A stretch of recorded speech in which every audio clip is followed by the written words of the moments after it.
बिस्मिल्लाहिर्रहमानिर्रहीम। अस्सलाम वालेकुम dear students, I hope you people are fine. आज हमने करनी है 10 क्लास की फ़िज़िक्स। इसका हमने चैप्टर नंबर 1 करना है, जिसका नाम है हमारे पास simple harmonic motion and waves. ठीक है, चैप्टर नंबर 10 है हमारे पास। और ये वाली बुक जो है हमारे पास वो कौन सी है, ये federal board directorate of education Islamabad. ठीक है, ये वाली बुक सब यूज़ करते हैं। तो हमने इस बुक का चैप्टर नंबर 10 स्टार्ट करना है। 10 क्लास की फ़िज़िक्स स्टार्ट हो गया हमारे पास। तो हम सबसे पहले क्या करेंगे, इसमें ज़रूरी चीज़ें जो देखेंगे वो क्या क्या होंगी। कंडीशंस आ जाएंगी। सिंपल हार्मोनिक मोशन को हम पहले एक्सप्लेन करेंगे क्या होता है, फिर उसकी डिफरेंट एग्जांपल्स आ जाएंगी, और उन एग्जांपल्स के बाद फिर हम देखेंगे कि कौन कौन सी कंडीशंस होती हैं। ठीक है, तो आज का हमारा टॉपिक क्या है, सिंपल हार्मोनिक मोशन। चलें इसको स्टार्ट करते हैं, सिंपल हार्मोनिक मोशन वाले टॉपिक को। सिंपल हार्मोनिक मोशन होता क्या है, हमारे पास 10.1 टॉपिक है हमारे पास, जिसका नाम है सिंपल हार्मोनिक मोशन। ओके, तो ये हमारा टॉपिक है सिंपल हार्मोनिक मोशन, ये हमने आज करना है। अच्छा, होता क्या है अब हमारे पास कि सिंपल हार्मोनिक मोशन के सबसे पहले हम देख लेते हैं एग्जांपल, डेफिनेशन देख लेते हैं इसकी। ठीक है, अब सिंपल हार्मोनिक मोशन, किसी चीज़ के मोशन के बारे में बात हो रही है ना, तो सिंपल हार्मोनिक मोशन क्या होता है कि हम देखते हैं कि कोई भी बॉडी है, अगर वो वाइब्रेट कर रही है, ठीक है, बैक एंड फोर्थ, ऐसे और ऐसे, ठीक है, ये इसकी कोई भी मेन पोजीशन है। लेट्स सपोज ये मेन पोजीशन है और ये to and fro motion move कर रही है, तो इसको हम क्या कहते हैं, back and forth to and fro motion. ठीक है, कोई भी बॉडी इस तरह की मोशन जब एग्जीक्यूट कर रही है ना, तो हम उस मोशन को कहेंगे कि वो जो मोशन है उस बॉडी की, या कोई भी वाइब्रेशन उसमें प्रोड्यूस हुई है, या जो another term use for vibration is oscillation. ठीक है, तो स्पेशल काइंड ऑफ वाइब्रेटरी और oscillatory motion is called simple harmonic motion. ठीक है, सिंपल वर्डिंग में हम इसको ऐसे कह सकते हैं, a special kind of vibratory और oscillatory motion is called SHM और सिंपल हार्मोनिक मोशन। ठीक है, आपको पता होना चाहिए कि SHM क्या होता है। सिंपल हार्मोनिक मोशन की शॉर्ट फॉर्म में SHM। ठीक है, तो ये हमारे पास क्या होगा, मेन फोकस होगा इस चैप्टर का। Simple harmonic motion to and fro motion को हमने इस चैप्टर में डिस्कस करना है एंड तक। ठीक है, तो अब हमने क्या करना है कि हम कुछ इंपॉर्टेंट एग्जांपल्स इसमें डिस्कस करेंगे सिंपल हार्मोनिक मोशन में, जिसमें कौन कौन सी एग्जांपल आ जाएंगी हमारे पास। हम 3 टाइप की एग्जांपल्स को इसमें डिस्कस करेंगे इस चैप्टर में। एक तो हमारे पास सबसे पहली कौन सी एग्जांपल हो जाएगी, यहाँ पे हमारे पास एक हो जाएगी motion of mass attach to a spring. ठीक है, motion of mass attach to a spring. ठीक है, हम एक स्प्रिंग के साथ किसी मैस को अटैच कर देंगे और फिर हम उसकी मोशन को स्टडी करेंगे। ठीक है, दूसरी एग्जांपल हम यहाँ पे क्या लेंगे, motion of a bowl,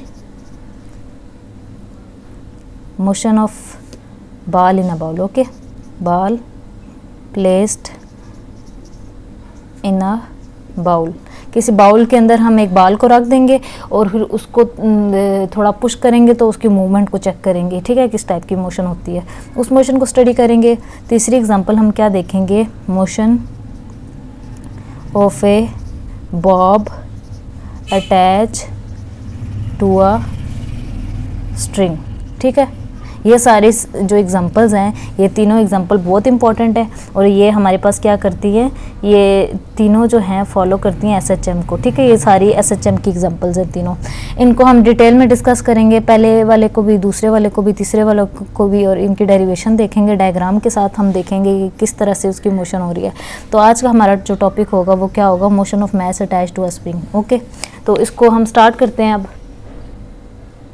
okay student, सबसे पहला केस हम डिस्कस कर लेते हैं हम यहाँ पे। ठीक है, तो सबसे पहला केस हमारे पास क्या है कि हमने मोशन ले लिया, एक मैस को हमने अटैच कर दिया स्प्रिंग के साथ। यहाँ पे मैं आपको डायग्राम बना के साथ साथ दिखा देती हूँ कि एक ये हमारे पास लेट्स सपोज एक स्प्रिंग है। ठीक है, एक इस टाइप का थोड़ा सा स्प्रिंग है। ठीक है, इसके साथ मैंने मैस को अटैच कर दिया, let's suppose M is mass. Okay, तो अब हमने क्या करना है, ये हमारे पास पूरी एक डायग्राम है। अब ये इसकी जो है ये मेन पोजीशन है, ओ के नाम से मैंने इसको मेन पोजीशन का है, और यहाँ पे हमारे पास फोर्स कितनी है, 0 है। ठीक है, कोई फोर्स नहीं एक्सर्ट की मैंने यहाँ पे, तो ये इसकी मेन पोजीशन 0 पे है। ठीक है, x = 0। ओके, तो ये हमारे पास इसकी मीन पोजीशन है, ओ भी कह सकते हैं इसको आप, और x इक्वल टू 0 पे इसको हम कह सकते हैं, ठीक है। इसको ओ का नाम दे देते हैं और x इक्वल टू यहाँ पे 0 है। तो ये हम इस डायग्राम को देख लेते हैं यहाँ पे। तो अब हमारे पास सबसे सिंपलेस्ट केस जो है ना ऑसिलेटरी मोशन का, ये वाला है हमारे पास मैस स्प्रिंग सिस्टम, ठीक है, हॉरिजॉन्टल मैस स्प्रिंग सिस्टम। इस सिस्टम को क्या कहते हैं? Horizontal mass spring system. यहाँ पे मैं साथ लिख भी देती हूँ, हॉरिजॉन्टल मैस स्प्रिंग सिस्टम। इस सिस्टम को हमने डिस्कस करना है आज, तो इस सिस्टम को डिस्कस कर लेते हैं अब। अच्छा, अब क्या होता है कि हमने स्प्रिंग को जो है ना स्ट्रेच करना है, ठीक है, ऐसे खींचना है, स्ट्रिंग को ऐसे खींचना है, स्ट्रेच करेंगे या इसको कंप्रेस करेंगे, ठीक है, इस साइड करेंगे, ठीक है। फिर हमारे पास क्या होगा हमारे पास ये कि थोड़ी सी डिस्प्लेसमेंट होगी मीन पोजीशन से, ठीक है। ये ए डायग्राम बनाई थी, अभी हम यहाँ पे बी डायग्राम बना के देखते हैं। बी डायग्राम मैं बनाती हूँ तो आपको इसकी थोड़ा सा इसको स्ट्रेच करके दिखाती हूँ, ठीक है। तो ये मैंने किया, तो ऐसे ऐसे ऐसे ऐसे ऐसे ऐसे ऐसे ऐसे करके यूं करके यहाँ तक पहुँच गया, ठीक है। ये मैस, ये यहाँ पे आ गया मैस, ठीक है। तो अब क्या किया, ये देखें हमारे पास ये इसकी मेन पोजीशन थी, ठीक है, x इक्वल टू 0, ये ओ मेन पोजीशन थी इसकी। तो ये ओ से लेकर हमारे पास कहाँ पे आ गया, इसको नाम देते हैं यहाँ पे ए का, ठीक है। ये ए पोजीशन पे आ गया। ये जो हमारे पास स्प्रिंग है ना, ये हमारे पास किस पोजीशन पे आ गया, ये देखें यहाँ तक आ गया, ये स्प्रिंग ये यहाँ तक आ गया, ठीक है। इसने यहाँ तक डिस्टेंस कवर कर लिया, तो यहाँ तक आ गया हमारे पास ए पोजीशन पे आ गया। ओ से लेकर ए पोजीशन तक आ गया स्प्रिंग। तो इस स्प्रिंग के ऊपर यहाँ पे क्या लग रही है, रिस्टोरिंग फोर्स लग रही है टुवर्ड्स इट्स मीन पोजीशन। इस साइड पे हमारे पास इस पे कौन सी फोर्स लग रही है, रिस्टोरिंग फोर्स लग रही है, ठीक है। तो अब होता क्या है कि जो स्प्रिंग है उसको स्ट्रेच या कंप्रेस करते हैं तो थोड़ी सी डिस्प्लेसमेंट यहाँ पे कवर होती है, थोड़ा सा एक्स डिस्टेंस आता है, ये एक्स है हमारे पास, ठीक है। इतना एक्स डिस्टेंस इसने कवर किया और एक्सर्ट की हमने इसके ऊपर फोर्स, इस मैस के ऊपर फोर्स एक्सर्ट की। अब देखते हैं अकॉर्डिंग टू हुक्स लॉ हमारे पास यहाँ पे क्या होता है। अकॉर्डिंग टू हुक्स लॉ हमारे पास ये है कि ये फोर्स जो है, अकॉर्डिंग टू हुक्स लॉ, ये फोर्स हमारे पास डायरेक्टली प्रोपोर्शनल होती है किसके, डिस्टेंस के जो इसने कवर किया है। अकॉर्डिंग टू हुक्स लॉ के अकॉर्डिंगली हमारे पास क्या है कि F जो है वो डायरेक्टली प्रोपोर्शनल है x के, ठीक है। x के डायरेक्टली प्रोपोर्शनल है। अब डायरेक्टली प्रोपोर्शनल के साइन को उठाएंगे तो हमारे पास एक कांस्टेंट आ जाएगा और इक्वालिटी का साइन आ जाएगा। ये इक्वालिटी का साइन आ गया और जो कांस्टेंट है वो -k है, ठीक है, और साथ x आ गया, ठीक है। अब जो है हमारे पास x क्या है, x हमारे पास डिस्प्लेसमेंट है जो मैस ने कवर की मीन पोजीशन से लेकर यहाँ तक, ठीक है, ए तक इसने जो हमारे पास डिस्प्लेसमेंट कवर की वो हमारे पास क्या है, x है। और k जो है हमारे पास वो क्या है, k हमारे पास है स्प्रिंग कांस्टेंट, जिसको हम किस तरह से डिफाइन कर सकते हैं। k को मैं ऐसे यहाँ पे अकेला रहने दूंगी, x मल्टीप्लाई हो रहा है इधर आके डिवाइड हो जाएगा, ठीक है, -f/x। तो इस तरह से मैंने k को डिफाइन कर दिया, ठीक है। तो ये हमारे पास प्रोपोर्शनैलिटी कांस्टेंट है। नेगेटिव साइन क्या शो कर रहा है, जो फोर्स है वो अपोजिट है, ठीक है, to the direction of mass ये है और फोर्स क्या है, opposite to the direction of mass है, ठीक है। तो ये नेगेटिव साइन ये शो कर रहा है। ये था हमारे पास क्या कि हमने जब इसको इस तरफ खींचा, ठीक है, स्ट्रेच किया। अब देखते हैं हम कि हमने क्या करना है, इसको कंप्रेस करके भी देखेंगे, ठीक है। अच्छा, अभी हम k को डिस्कस कर लेते हैं। k की हमने वैल्यू निकाल ली, तो जो k की वैल्यू है वो किस पे डिपेंड करती है, ये स्टिफनेस ऑफ स्प्रिंग पे डिपेंड करती है। स्टिफनेस क्या होती है, स्प्रिंग की सख्ती, ठीक है। स्टिफनेस ऑफ स्प्रिंग पे डिपेंड करती है k की वैल्यू।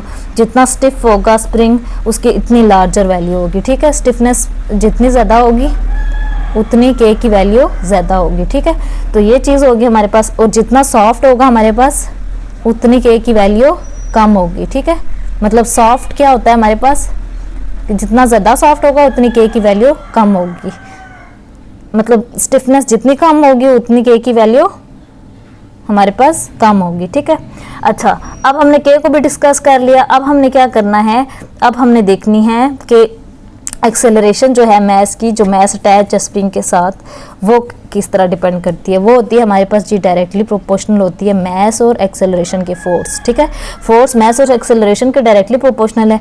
क्यों डायरेक्टली प्रोपोर्शनल है, देखें यहाँ पे डिस्टेंस कवर हो रहा है, फोर्स जितनी लग रही है उतना ज़्यादा डिस्टेंस कवर हो रहा है, ठीक है। तो हमारे पास फोर्स जो है मैस और एक्सेलरेशन के डायरेक्टली प्रोपोर्शनल आ गई, ठीक है।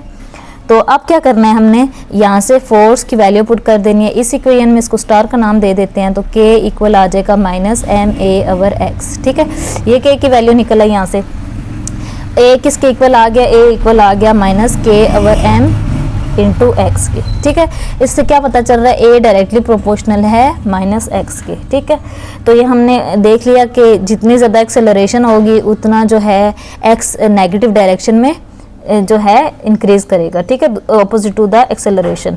तो हॉरिजॉन्टल मैस जो है हमारे पास, हॉरिजॉन्टल मोशन है मैस स्प्रिंग सिस्टम की, हमारे पास बहुत अच्छी एक एग्जांपल है सिंपल हार्मोनिक मोशन की। ठीक है, ये चीज़ हमने आज डिस्कस की।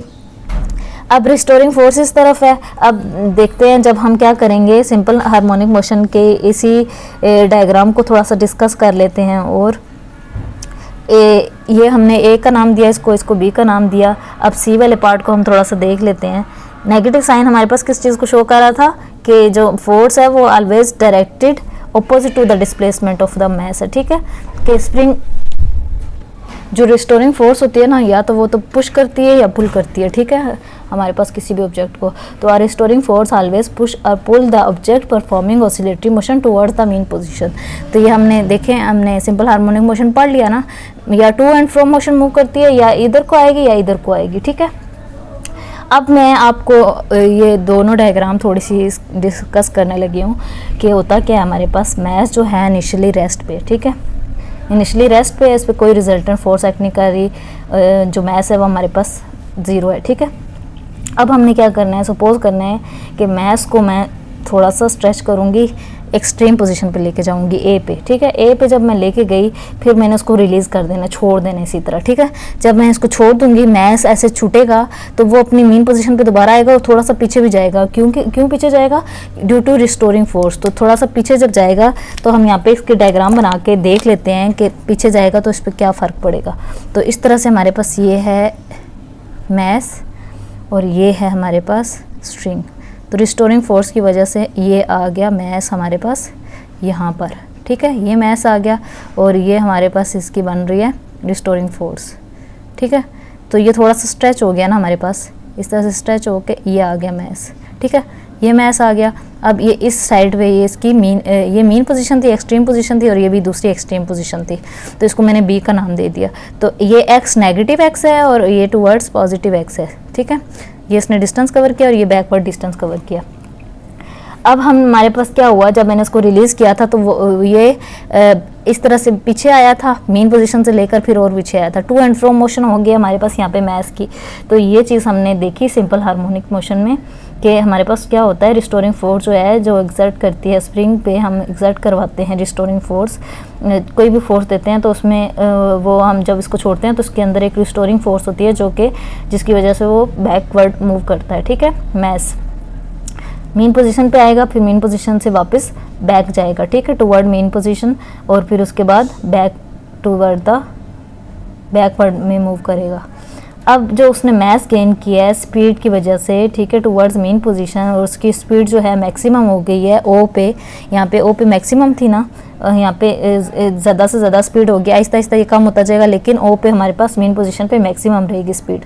ड्यू टू इनर्शिया जो मैस है हमारे पास वो स्टॉप नहीं करेगा मेन पोजीशन पे। ठीक है, कंटिन्यूस मोशन होती जाएगी एक्सट्रीम मोशन पे।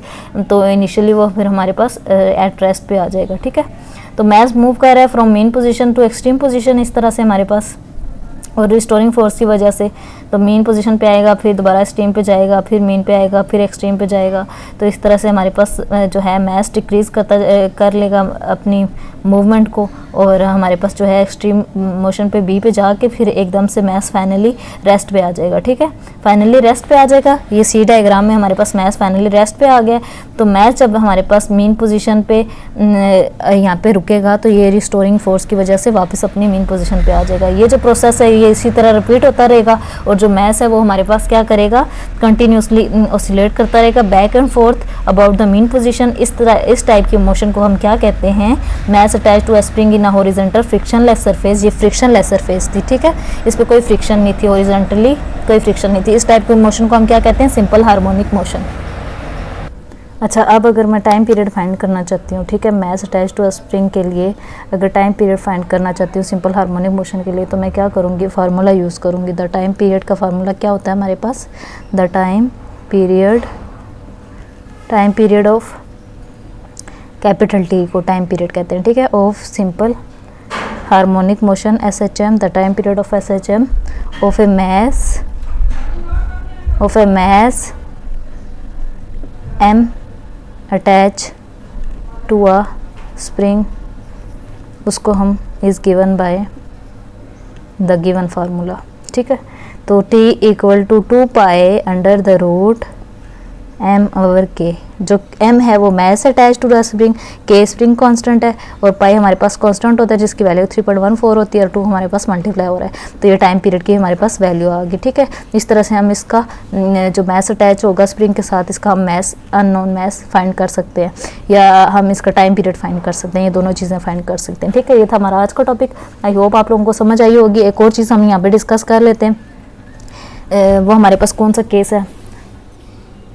बुक की साइड पे आपको ये डायग्राम मिल जाएगी। इस तरह से हमारे पास क्या होता है कि ये हमारे पास एक स्प्रिंग है। ठीक है, स्प्रिंग है जिसका मैस हमारे पास यहाँ पे m है। ठीक है, तो m मैस है। अब हमारे पास क्या होता है, इस साइड हमारे पास s इक्वल टू -a होता है और यहाँ पे हमारे पास क्या होता है, s इज इक्वल्स टू 0 होता है और इस साइड पे हमारे पास क्या होता है, इस साइड पे x इक्वल टू +a होता है। ठीक है, मतलब पॉजिटिव डिस्टेंस कवर हो रहा है। अब यहाँ पे जो है काइनेटिक एनर्जी कितनी होगी, 0 होगी। ठीक है, जबकि पोटेंशियल एनर्जी मैक्सिमम होगी। क्यों मैक्सिमम होगी, क्योंकि इस साइड पे मैक्सिमम डिस्टेंस कवर वो पोजीशन हाई पोजीशन गेन करेगा। पोटेंशियल एनर्जी का फार्मूला mgh होता है ना, काइनेटिक एनर्जी का हाफ mv² होता है।